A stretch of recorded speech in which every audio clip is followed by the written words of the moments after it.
دعوت اسلامی ہے یہ دعوت اسلامی ہے، دعوت اسلامی ہے یہ دعوت اسلامی ہے۔ الحمدللہ عز و جل اس وقت کراچی ایئرپورٹ پر ہیں اور اللہ کی رحمت سے اسکردو کے لیے روانگی ہے، اور امیر اہل سنت سے دعائیں لے کر سفر ہم نے شروع کیا ہے۔ اللہ کریم سے دعا ہے کہ سفر گناہوں سے بچ کر سنتوں بھرا سفر نصیب ہو، اور جس نیک مقصد کے لیے جا رہے ہیں اللہ اس میں کامیابی عطا فرمائے، اور خیر سے جانا اور خیر سے واپس آنا نصیب فرمائے۔ آپ سے بھی گزارش ہے آپ بھی دعوت اسلامی کے قافلوں میں سفر کرتے رہیں۔ اللہ کریم ہم سب سے دین متین کی خدمت والے کام لے لے۔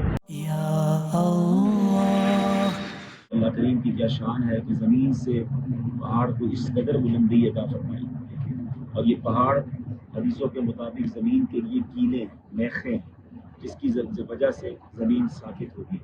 رحمت پہ تیری ہے آسرا، تجھ پہ بھروسہ ہے رب میرا۔ اللہ کی رحمت سے آج ہم جمعرات ہے اور ہم اللہ کی رحمت سے پہنچ چکے ہیں اسکردو کے ایئرپورٹ پر۔ آج 24 جولائی ہے اور آج سے ہمارا اسکردو، گلگت اور ان اطراف کے علاقوں میں یہ قافلے کا سفر جاری ہے۔ الحمدللہ کراچی سے کثیر تعداد میں تاجر اسلامی بھائی، پھر لاہور سے، اسلام آباد سے، اور الحمدللہ گجرانوالہ سے اسلامی بھائیوں نے ہمیں جوائن کیا ہے، کچھ آ بھی رہے ہیں، تو انشاءاللہ یہ سفر جاری رہے گا۔ ہمارے پاس اسکردو سے بھی کافی اسلامی بھائی ایئرپورٹ پہ تشریف لائیں لینے کے لیے۔ ہم اللہ کریم سے دعا کرتے ہیں کہ سفر خیر و عافیت سے ہو، دعوت اسلامی کے کاموں میں ان علاقوں میں بھی ترقی ہو، اور الحمدللہ سنتوں کی بہاریں ہوں۔ اللہ کریم آپ سب کو بھی، ہم سب کو بھی جلدی جلدی مدینہ منورہ کی حاضری بھی نصیب فرمائے۔ یا رب العالمین اللہ اللہ صلی علی طہ الامین اللہ اللہ فی کل وقت وحین اللہ اللہ۔ الحمدللہ عز و جل آج دل بڑا خوش ہے کہ الحمدللہ ہم اللہ کے گھر کے یوں سمجھیے افتتاح میں آئے ہیں۔ ہم کہاں موجود ہیں اس وقت؟ ہم پاکستان کے شمالی علاقہ جات میں ایک بڑا مشہور شہر ہے اسکردو میں موجود ہیں، اور اسکردو میں جی ہاں دعوت اسلامی کا مرکز فیضان مدینہ بن چکا ہے۔ الحمدللہ ہمارے مدنی مرکز فیضان مدینہ کی یہ محراب ہے، اور ماشاءاللہ بہت خوبصورت بنا ہے، اور اللہ کی رحمت سے ہماری ایک ہی اسلامی بھائی نے اس کی تعمیر میں اپنے یوں سمجھیے مرحومین کے ایصال ثواب کے لیے یہ فیضان مدینہ ہمیں بنا کر دیا ہے۔ اور آج ہمارے ساتھ ہمارے قافلے میں کئی اسلامی بھائی کراچی سے اور پاکستان کے مختلف شہروں سے آئے ہیں۔ الحمدللہ سیکھنے سکھانے کا حلقہ بھی ہوگا، اور مزید نیت یہ ہے، میں یہاں مشورہ دینا چاہوں گا ان تمام عاشقان رسول کو جو ماشاءاللہ اللہ کا گھر بنانے کا شوق رکھتے ہیں، مساجد بناتے ہیں۔ دیکھیں یہ وہ علاقے ہیں کہ جہاں مساجد کی ضرورت ہے، جہاں مدارس کی ضرورت ہے۔ انشاءاللہ یہاں یہ مساجد بنیں گی، مدارس بنیں گی تو مزید دین کا کام آگے بڑھے گا۔ تو میری گزارش ہے کہ بڑے شہروں میں تو آپ مساجد اور مدارس بنا ہی لیتے ہیں، دعوت اسلامی کا ساتھ دیں، اور شمالی علاقہ جات میں بالخصوص ہم اس وقت اسکردو میں ہیں، پھر ہم نے استور جانا ہے، ہم گلگت جائیں گے، تو ان علاقہ میں، اور پھر سوات والی سائڈ، ناران، کاغان، کالام، ان تمام شمالی علاقہ جات میں ہمیں انشاءاللہ مساجد بھی بنانی ہے، مدارس بھی بنانے ہیں، مگر اس کے لیے آپ کا ساتھ درکار ہے۔ یاد رکھیے جو اللہ کے لیے مسجد بناتا ہے اللہ اس کے لیے جنت میں گھر بناتا ہے، تو جنت میں گھر بنانے کا بہترین موقع ہے۔ ان علاقوں کو بڑا خوبصورت کہا جاتا ہے، تو کیا ہی اچھا ہو کہ ان خوبصورت علاقوں میں ہم اپنا جنت کا گھر بھی بنا لیں۔ تو انشاءاللہ اب مجھے امید ہے کہ یہاں قافلے، ایک ماہ کا قافلہ بھی آیا ہوا ہے۔ آپ سوچیں جنہوں نے مسجد بنائی ان کی نمازوں کے ساتھ ساتھ قافلوں کا ثواب بھی انہیں ملنا شروع ہو گیا۔ تو دعوت اسلامی والے جب مسجد بناتے ہیں تو گویا ثواب کی فیکٹری لگ جاتی ہے، درس بھی ہے، بیان بھی ہے، قافلہ بھی ہے، اجتماع بھی ہے۔ سبحان اللہ، تو پھر کیوں نہ ہم دعوت اسلامی والوں کے ساتھ مساجد بنائیں۔ اب ذرا آپ کو تھوڑا سا ویو دکھاتے ہیں۔ آپ دیکھیں ماشاءاللہ مسجد کی یہ جو لوکیشن ہے، اور ساتھ ساتھ ماشاءاللہ بڑی تعداد میں اسلامی بھائی آئے ہیں، وہ بھی ہمارے ساتھ موجود ہیں ماشاءاللہ۔ صلو علی الحبیب صلی اللہ تعالی علی محمد صلی اللہ علیہ وسلم۔ جو نیکی کی دعوت کی دھومیں مچائے، میں دیتا ہوں اس کو دعائے مدینہ، میں دیتا ہوں اس کو دعائے مدینہ۔ میرا چلنا، میرا رکنا، میرا جانا، میرا آنا، میرا چلنا، میرا رکنا، میرا جانا، میرا آنا۔ ہر طرف دولت عام ہو، نیک ہو امت اے نانا اے حسین۔ اب ہم انشاءاللہ فیضان مدینہ کے جو باقی مکاتب اور جو چیزیں ہیں اس کو وزٹ کر رہے ہیں، آپ کو بھی دکھاتے ہیں اور آپ کی کیا ضرورت ہے آگے وہ بھی دیکھتے ہیں انشاءاللہ۔ تنہا کون ہے؟ اللہ اللہ۔ بادشاہ وہ کون ہے؟ اللہ اللہ۔ مہرباں وہ کون ہے؟ اللہ اللہ۔ کیا اونچی شان ہے؟ اللہ اللہ۔ سب دلوں کی جان ہے؟ اللہ اللہ۔ جمعہ شریف کا مبارک دن ہے اور آج 25 جولائی ہے۔ ہم موجود ہیں پاکستان کے انتہائی خوبصورت شہر اسکردو میں، اور اب ہم جا رہے ہیں نماز جمعہ ادا کرنے، اور الحمدللہ جمعہ میں دعوت اسلامی کے مدنی مرکز فیضان مدینہ اسکردو میں حاضری ہوگی۔ یہ الحمدللہ ڈویژن کے ایریا میں یہ ہمارا مرکز ہے، اور وہاں پر انشاءاللہ سنت و بھرا بیان بھی ہوگا۔ اور میں آپ کو ایک اور بات بتاتا چلوں ناظرین، کہ جمعہ کی ایک نیکی 70 نیکیوں کے برابر ہے۔ تو جو قافلے کے اسلامی بھائی ہیں وہ بھی اور باقی ناظرین بھی جب بھی جمعہ آیا کریں تو کوشش کریں کہ زیادہ سے زیادہ نیکیاں کریں۔ حدیث پاک کا مضمون ہے جمعہ کے دن 200 بار درود پاک پڑھنے والے کے 200 برس کے گناہ معاف کر دیے جاتے ہیں۔ جمعہ کے دن جو سورہ کہف کی تلاوت کرتا ہے، ایک جمعے سے دوسرے جمعے تک اس کے لیے نور ہو جاتا ہے۔ جمعہ کے دن سورہ یاسین کی تلاوت کریں، ہو سکے تو اپنے والدین اگر دنیا میں نہیں ہیں تو ان کی قبر پر جا کر بھی یاسین شریف پڑھیں، پڑھنے والے کی بھی مغفرت کر دی جاتی ہے۔ اللہ ہمیں جمعہ کا دن، آج کا دن اور ہر جمعے کا دن عبادت میں، نیکیوں میں گزارنے کی توفیق عطا فرمائے۔ کہ آج الحمدللہ میں نے نیا لباس پہنا ہے۔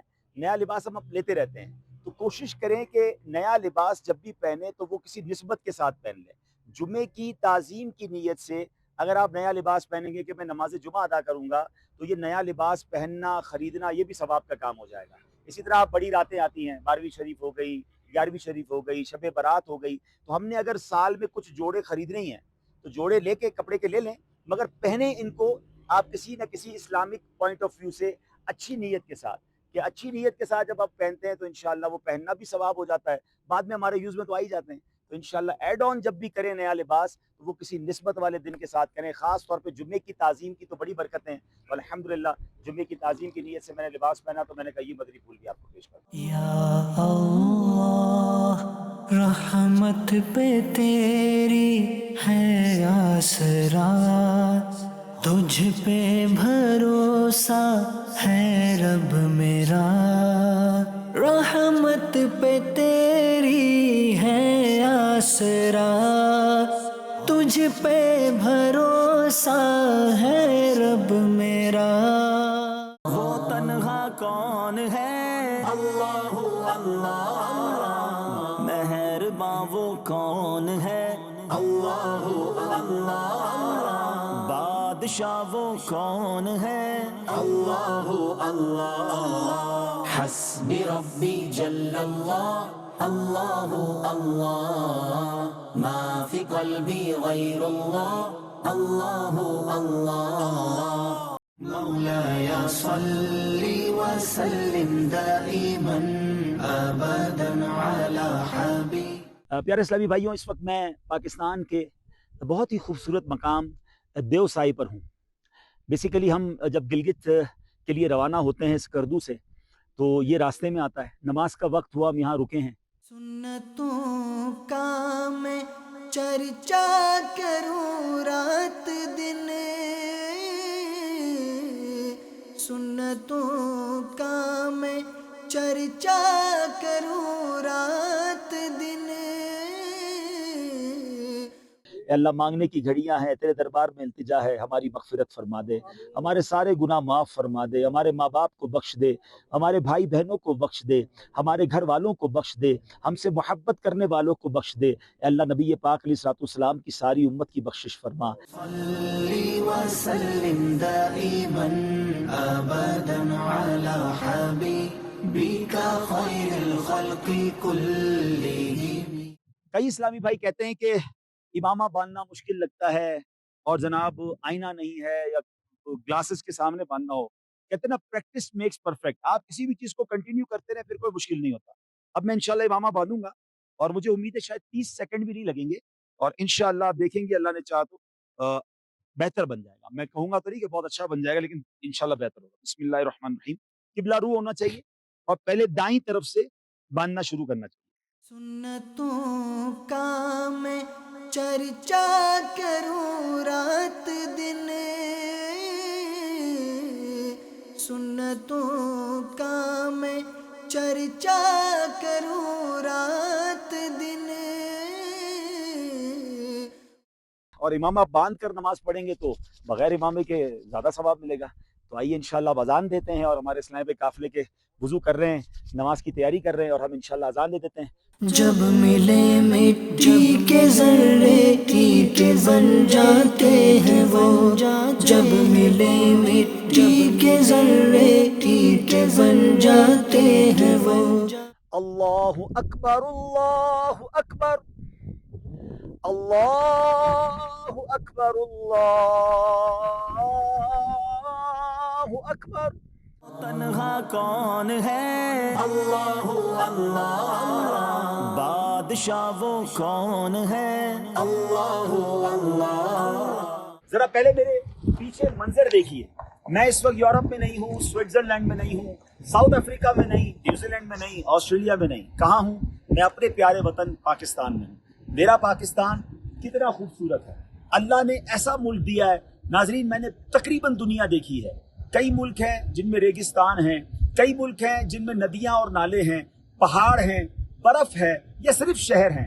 میرا وطن پاکستان وہ ہے، اللہ نے وہ وطن دیا ہے جس میں آبشار بھی ہیں، جس میں ریگستان بھی ہیں، جس پہ سرسبز و شاداب پہاڑ بھی ہیں، جس میں شہر بھی ہیں، جس پہ سمندر بھی ہیں، جس پہ گلزار بھی ہیں. سبحان اللہ، ایک وقت میں چاروں موسم ہیں. میں اس وقت جولائی کے مہینے میں ہوں، اور جناب کچھ علاقے ایسے ہوں گے جہاں 50 ڈگری ٹیمپریچر ہوگا، مگر یہاں سے آگے جائیں تو آپ کو -50 ٹیمپریچر بھی ایک ہی وقت میں ملتا ہے.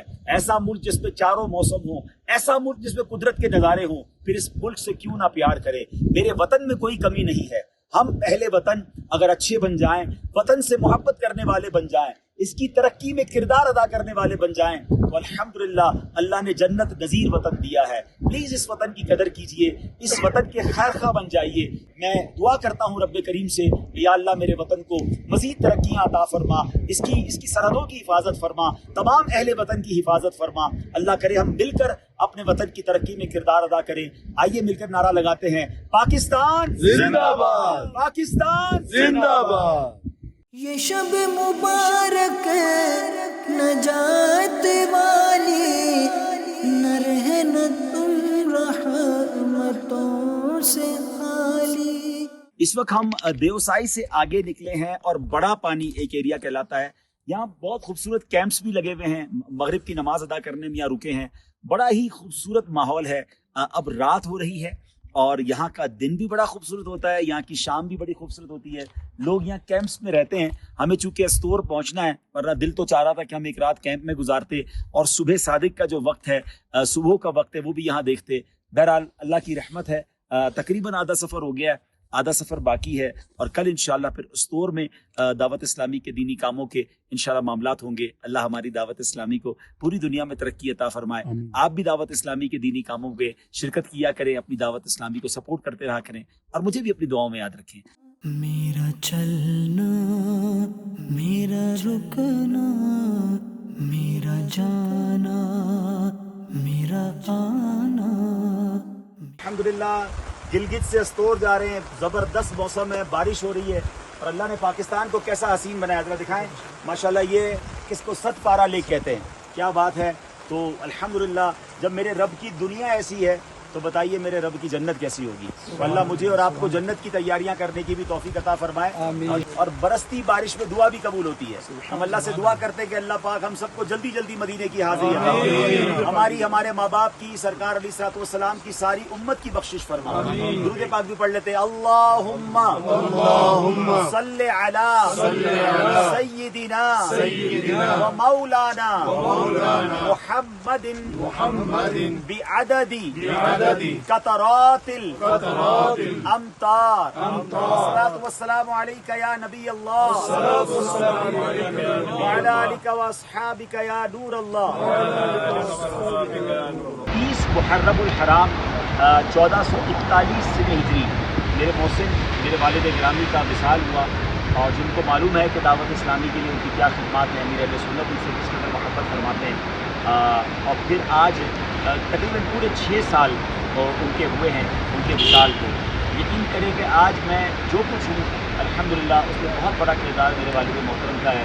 جس طرح انگلی پکڑ کر انہوں نے چلنا سکھایا، جس طرح امیر اہل سنت کا انہوں نے دامن دیا، دعوت اسلامی کا کام کرنے میں جتنا انہوں نے مجھے حوصلہ بڑھایا، سپورٹ کیا، میرے بیانات کو بہتر کرنے کے لیے مجھے کس طرح وہ کتابیں لا کے دیتے تھے، مجھے میرا بیان کس طرح سنتے تھے، یہ سب چیزیں مجھے یاد ہیں۔ اور میں آج چاہوں گا دنیا بھر میں عاشقان رسول سے کہ میرے والد محترم میرے محسن ان کے لیے دعائے مغفرت فرما دیں۔ ہم قافلے کے اسلامی بھائی موجود ہیں، راہ خدا میں ہیں، تو میں چاہوں گا کہ تمام قافلے کے اسلامی بھائی بھی اول آخر 3 بار درود پاک، 1 بار سورہ فاتحہ اور 3 بار سورہ اخلاص پڑھ کر والد صاحب کی روح کو اصال کر دیں۔ ہم مل کر انشاءاللہ پھر دعا کریں گے۔ بسم اللہ الحمدللہ رب العالمین والصلاۃ والسلام علی خاتم النبیین اللہم ربنا آتنا فی الدنیا حسنۃ وفی الآخرۃ حسنۃ وقنا عذاب النار۔ میرے مولا ہم نے جو تلاوت کی اور ہماری زندگی میں جو ٹوٹے پھوٹے نیک اعمال ہیں، نبی پاک صلی اللہ تعالیٰ علیہ وسلم کی بارگاہ میں ہدیتاً تحفتاً عقیدتاً پیش کرتے ہیں، قبول فرما۔ پیارے آقا کی وسیلہ جلیلہ سے تمام انبیاء کرام، صحابہ کرام، تابعین، تبع تابعین، اولیاء کاملین، بالخصوص پیران پیر پیر دستگیر شیخ عبد القادر جیلانی رحمۃ اللہ تعالیٰ علیہ، تمام مسلمین تمام مسلمات، بالخصوص جتنے ہمارے بھائی یہاں موجود ہیں، ان میں سے جن کے والدین میں سے کوئی ایک رشتہ دار دوست احبہ دنیا سے چلے گئے، اے اللہ ان سب کی ارواح کو پیش کرتے قبول فرما۔ بالخصوص میرے مرحوم والدین اور ان میں بھی بالخصوص میرے مرحوم والد صاحب کی روح کو پیش کرتے قبول فرما۔ اے اللہ وہ ہمارے محسن ہیں، انہوں نے خوب دین کی خدمت میں ہمیں جذبہ دیا، اے اللہ ان کی قبر پر کروڑوں رحمتوں کی بارش نازل فرما۔ اللہم ارحمہما کما ربیانی صغیرا، ان کی خدمات دینیہ کا انہیں بہترین جزا عطا فرما۔ اے پروردگار ہمیں بھی اپنی موت کی تیاری کرنے کی توفیق عطا فرما۔ وصلی اللہ تعالی علی خیر خلقہ محمد وآلہ وصحبہ اجمعین۔ ایک بڑا اہم موضوع ہے جس پر میں چاہ رہا تھا کہ آپ کو ایک مشورہ دینا چاہتا ہوں۔ ہم میں سے بہت سارے ایسے لوگ ہیں کہ جن کو اللہ پاک نے بڑا نوازا ہے، کاروباری طور پہ بھی اللہ نے نوازا ہے، ہماری ویلتھ بھی ہے۔ شریعت کا ایک مسئلہ ہے، اور وہ مسئلہ یہ ہے کہ آپ اپنے مال میں سے 1/3 یعنی 1/3 یہ وصیت کر سکتے ہیں کہ میرے مرنے کے بعد یہ 1/3 مال کہیں بھی اچھی جگہ پر صدقہ جاریہ کے لیے خرچ کیا جا سکے۔ اور مفتی امجد علی اعظمی صاحب بہار شریعت میں لکھتے ہیں کہ بہتر یہ کہ 1/3 سے کچھ کم کی وصیت کرے۔ تو پھر میں نے مفتی صاحب سے پوچھا کتنا کم کرے، تو انہوں نے فرمایا 30% کر دے، 1/3 33% بنتا ہے۔ تو جب میں نے یہ مسئلہ پڑھا تو میں نے غور کیا، کیونکہ ساری دنیا میں سفر ہوتا ہے، لوگوں سے ملاقاتیں ہوتی ہیں، مرنے کے بعد مرحومین کے بچوں سے ملاقات ہوتی ہے، اربوں روپے والدین چھوڑ کر جاتے ہیں، ہم کہتے ہیں ابو کے لیے کچھ ایصال ثواب کر دیں، مسجد بنا دیں، کوئی کنواں کھدوا دیں، کوئی نیکی کا کام کر دیں۔ تو ہم نے دیکھا کہ انتقال کے بعد بچے اس طرح، کیونکہ دین کے درد نہیں ہوتا تو پھر وہ خرچ نہیں کر پاتے۔ تو میں نے سوچا کہ پھر تو یہ کمال ہو گیا کہ میں ساری زندگی اپنے مال پر جو بھی مجھے انجوائے کرنا ہے انجوائے کروں، 2.5% زکوٰۃ ادا کروں، اور اس کے بعد مرنے کے بعد اپنا ہی 30% مال اپنے ساتھ جنت میں لے جاؤں، اپنی قبر میں ساتھ لے جاؤں۔ کیونکہ کہتے تو یہ نا کہ قبر میں تجوری نہیں، جیب نہیں ہے کفن میں، مگر شریعت نے ایک ونڈو رکھی ہے کہ ہم اپنے کمایا ہوا مال جو ہے اس کا 30% اپنے ساتھ آخرت کے لیے جمع کروا سکتے ہیں۔ تو پھر میں نے امیر اہل سنت سے بھی یہ بات عرض کی، پھر میں نے اپنے والدین سے یہ بات کی، کیونکہ امی ابو دونوں حیات تھے، اور ان سے میں نے وصیت لکھوائی۔ اچھا جب وصیت لکھوائی تو امی بہت محبت کرتی تھی مجھ سے، وہ کہتی ہے بیٹا آپ کیوں ایسی وصیت لکھوا رہے ہیں، آپ تو ہمارے نیک ہیں، مرنے کے بعد آپ ایصال ثواب کریں گے۔ تو میں نے کہا دیکھیے آج ہمارا ذہن ہے، کل پتہ نہیں کیا ذہن ہو جائے، پیسے آپ کے ہیں، آپ اپنی فکر کریں نا۔ والد صاحب کو بھی میں نے یہی کہا، اور پھر یہ ہوا کہ الحمدللہ امی ابو دونوں کی وصیت لکھوائی، سارے بھائی بہنوں سے سائن کروائی، اور امی ابو کے انتقال کے بعد جتنا ان کا سونا تھا، پراپرٹی تھی، واٹ ایور تھا، کسی کو کوئی اعتراض نہیں ہوا، 30% الگ ہو گئے، اور دونوں کے نام پر مسجد اور جو بھی مدرسہ وغیرہ بننا تھا بن گیا۔ مجھے کچھ لوگوں نے کہا یار آپ نے اپنے امی ابو کے مرنے کے بعد مسجد بنائی، میں نے کہا ہم نے نہیں بنائی، انہوں نے خود بنائی ہے، وہ وصیت کر کے گئے تھے۔ اچھا جب وصیت ہو جاتی ہے نا تو اب بچے پابند ہو جاتے ہیں اس وصیت پر عمل کرنے کے لیے۔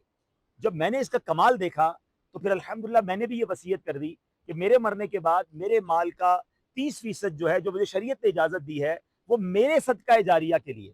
اب اس پہ میری مرضی ہے، میں یہ بھی لکھوا سکتا ہوں کہ مسجد بنائیں یا کنواں کھدوائیں یا یتیم خانہ بنائیں، واٹ ایور۔ تو یہ ایک ایسا کام ہے کہ بھائی مرنے کے بعد تو میرے پیسے میرے کام نہیں آئیں گے۔ اچھا اب اس میں جب میں نے دوستوں کو بتایا تو کچھ دوستوں کے ذہنوں میں سوال آئے, میں اب وہ سوال آپ کو اس کا جواب بھی دے دیتا ہوں, پھر آپ کے ذہن میں کوئی سوال ہے تو آپ کر لیں. پہلے میں آپ کو یہ بتاتا ہوں کہ اربوں پتی ایک بہت بڑی شخصیت ہے کراچی کے, میں نے ان کو بتایا کہ یار یہ تو آپ نے کمال بات بتا دی, تو پتہ ہی نہیں تھی. اور انہوں نے ایک دن کے اندر اپنی وصیت تیار کر کے پھر مجھے بھی واٹس ایپ کر دی, اپنے بچوں کو بھی بتا دی, کیونکہ ان کا 30% بھی اربوں روپے بنتا ہے. کیونکہ ان کو بھی یہ پتا تھا کہ یار بچے جس طرح آج کل ماحول میں بڑھ رہے ہیں, وہ ان کا دل نہیں چاہے گا اتنا سارا ہم نکال کے جناب ابو کے لیے اصالے ثواب کر دیں. تو اب ایک دوست نے کہا یار بات تو آپ کی بہت اچھی ہے, لیکن کیوں نہ ہم یہ 30% زندگی میں ہی خرچ کر لیں, ٹھیک ہے. تو میں نے کہا اللہ کرے کر لیں, یہاں 2.5% لوگوں کو دینا مشکل پڑتا ہے, 30% کا جگرا نہیں چلتا. تو یہ تو آپ انجوائے کریں نا اپنے پیسوں پر, بھائی زکوٰۃ پوری دیں, صدقہ خیرات کریں, اور اس کے بعد مرنے کے بعد 30% ساتھ لے جائیں. کہا یہ بڑا اچھا جواب مل گیا, بات تو ٹھیک ہے, 30% ہر بندے کا دل نہیں چلتا. دوسرے نمبر پر ایک بات سامنے آئی, سوال یہ آیا کہ یار بچوں کے لیے پھر کم نہیں ہو جائے گا, 30% ہم اپنے لیے اصالے ثواب کروا لیں گے تو بچوں کے لیے کم ہو جائے گا. تو پھر میں نے ان کو ایک سوال کیا, جو یہ سوال میں آپ سب سے کر رہا ہوں. ہم میں سے جن کے امی ابو کا انتقال ہوا ہے, وہ ہمارے لیے جتنا چھوڑ کر گئے تھے, ٹھیک ہے, اس میں سے ہم یہاں تک پہنچ گئے, جہاں تک بھی پہنچے ہیں, ٹھیک ہے. ہم جتنا چھوڑ کے جائیں گے اس کا 70% اس سے زیادہ ہے کہ نہیں ہے؟ بہت زیادہ ہے, زیادہ نہیں ہے, بہت زیادہ ہے.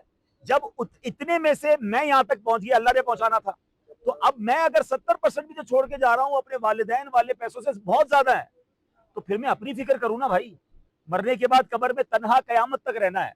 تو میں نے کمایا. اچھا میرے ابو مجھے کہتے تھے بیٹا وصیت کیوں لکھوا رہے ہو, آپ کر دینا. میں نے کہا آپ اپنی فکر کریں, ہماری فکر نہ کریں. آپ نے محنت کی, ہمیں کاروبار لگا کر دیا, آپ نے بڑا کیا, آپ نے کمایا, ہم کیا پتا بعد میں کریں نہ کریں. اچھا میں کر لوں, بھائی بہن راضی نہ ہو, پھر تو سارے وارثوں کو راضی ہونا ضروری ہو جائے گا نا. اگر آپ وصیت نہیں کر کے جائیں گے تو جب تک سارے وارث راضی نہیں ہوں گے آپ یہ کام نہیں کر سکتے. تو یہ مجھے بہت اچھا لگا, اور میں نے کئی لوگوں کو کہا, اور کئی لوگوں نے یہ کام کر بھی لیا ہے. اب یہ ایک آئیڈیا تھا جو میں نے آپ سب کے سامنے فلوٹ کرنا تھا. اب آپ کے ذہن میں کوئی سوال ہے, اس میں سوال کر لیں, ورنہ یہ زندگی میں کر لیں. ہوتا یہ ہے کہ انسان کہتا ہے بات تو بڑی اچھی ہے, مگر یار تھوڑا ٹائم بعد کر لوں گا, اور یہ سوچتے سوچتے میں مر جاتا ہے. اب میں آپ کو ایک سوال اور کرتا ہوں کہ آپ میں سے اگر کوئی شخص 10 کروڑ روپے چھوڑ کے مرتا ہے, کیا آپ کو لگتا ہے آپ کے بچے 3 کروڑ روپے آپ کے لیے خرچ کریں گے اس میں سے؟ اب کیا 100 کروڑ روپے کوئی چھوڑ کے جائے گا, کیا 30 کروڑ روپے خرچ کریں گے؟ لیکن میرے ہیں نا, تو میں اپنی فکر کیوں نہ کروں. آپ سوچیں کہ جتنا اللہ نے ہمیں دیا ہے اس کا 30% مرنے کے بعد میرے پر خرچ ہو جائے, میرے وارے نیارے نہیں ہو جائیں گے؟ کتنی مسجدیں, کتنے مدرسے, نہ جانے کتنے کام ہو جائیں گے. تو یار ہم اپنے لیے فکر کریں نا, بچوں کو اللہ واری ہے, اور بچوں کے لیے ایسا تو نہیں زیرو کر کے جا رہے. تو یہ ایک آئیڈیا تھا میرے ذہن میں جو میں نے فلوٹ کیا. جو نیکی کی دعوت کی دھومیں مچائے, جو نیکی کی دعوت کی دھومیں مچائے, ہر طرف نیکی کی دعوت عام ہو, نیک ہو امت اے نانا اے حسین. ناظرین ایک بات بتائیں, جب پھول ہو, جب سبزہ ہو, تو یہ آنکھوں کو کتنا اچھا لگتا ہے, دل کو کتنا سکون دیتا ہے. اگر آپ بھی چاہتے ہیں کہ آپ کی آنکھوں کو سکون ملے اور آنے والی نسلوں کو آکسیجن ملے, تو آئیے نا مل کر شجر کاری کرتے ہیں. تمام پاکستانی ایک ایک پودا لگائیں, اس پودے کو درخت بنائیں, اپنے وطن کو سرسبز و شاداب فرمائیں. یا اللہ, یا اللہ, یا اللہ. اس وقت ہم اسکردو میں بہت ہی مشہور ریزورٹ ہے, شنگریلا ریزورٹ میں موجود ہیں, اور ان کے اونر صاحب جو ہیں عارف اسلم صاحب, جناب چیئرمین عارف اسلم صاحب ہمارے ساتھ موجود ہیں, اور ہماری بڑی انہوں نے عزت افزائی کی ہے, اور ہم نے بہت اچھی نیتیں کی ہیں, اور ان نیتوں کا اظہار اس لیے کر رہے ہیں کہ پاکستان بھر میں بلکہ دنیا بھر میں جو ریزورٹس ہیں, ہوٹلز ہیں, ایسے پلازا ہیں جو مسلمانوں کے ہیں, ہر مسلمان نبی پاک کا امتی ہے. تو اس بار نبی پاک کا جو برتھ ڈے آ رہا ہے, پیارے آقا کی جو جشن ولادت ہے, یہ 1500 سالہ جشن ولادت ہے, 1500واں نبی پاک کا برتھ ڈے ہے. تو ہم نے ان کو عرض کیا کہ اس پورے ریزورٹ کو یہ لائٹنگ سے اور جھنڈوں سے سجائیں, نبی پاک کی امتی ہونے, عاشق رسول ہونے کا ثبوت پیش کریں, اور پھر 12 ربیع الاول کا ایک خوبصورت اجتماع محفل میلاد سیرت کے حوالے سے یہاں پر بنایا جائے. تو انہوں نے ماشاءاللہ اس کو ایکسیپٹ کیا, ہماری اس بات کو رکھا, اللہ ان کو اس کی بہترین جزا عطا فرمائے. مزید انشاءاللہ ہم یہ بھی کوشش کر رہے ہیں کہ یہاں جو جا نماز وغیرہ ہے اس میں بھی ہمیں کچھ خدمت کا موقع ملے. سر آج کی ملاقات کے بارے میں آپ کیا فرمائیں گے؟ اور آپ اتنے دور سے آ کے ہماری ہم کیا کہہ سکتے ہیں, خوشی اتنی ہے آپ کے آنے پہ، اور جو آپ نے عرض کیا ہم وہ حاضر ہیں، اور جو ہمارے سے چاہتے ہیں ہم کرنا چاہیں گے۔ الحمدللہ عز و جل اس وقت ہم گلگت سے اسکردو جا رہے ہیں، راستے میں ہمارے اسلامی بھائی نے ہمیں تازہ انجیر دیے ہیں۔ اب بہت سارے پاکستان والوں کو سمجھ نہیں آئے گا کہ یہ انجیر کیسے، انجیر تو کسی اور شکل کے ہوتے ہیں، تو اس کو کہیں کہ یہ گیلے ہوتے ہیں، وہ جب کھاتے ہیں وہ پھر ڈرائی ہو کر ہو جاتے ہیں، لیکن یہ مجھے بہت پسند ہے ماشاءاللہ۔ چلے بھائی ہمارے اسلامی بھائی نے بسم اللہ۔ مطلب اس کو اس طرح ہی کھانا ہے؟ بالکل ایسے کھانا، اوپر چھلکے وغیرہ کچھ دیکھیں، بسم اللہ۔ اور انجیر وہ پھل ہے جس کا قرآن میں ذکر ہے، تین والزیتون، تین کہتے ہیں انجیر کو، زیتون کو آپ کو پتہ ہے جو ہم کہتے ہیں۔ تنہا کون ہے اللہ اللہ، بادشاہ وہ کون ہے اللہ اللہ، مہرباں وہ کون ہے اللہ اللہ، کیا اونچی شان ہے اللہ اللہ، سب دلوں کی جان ہے اللہ اللہ۔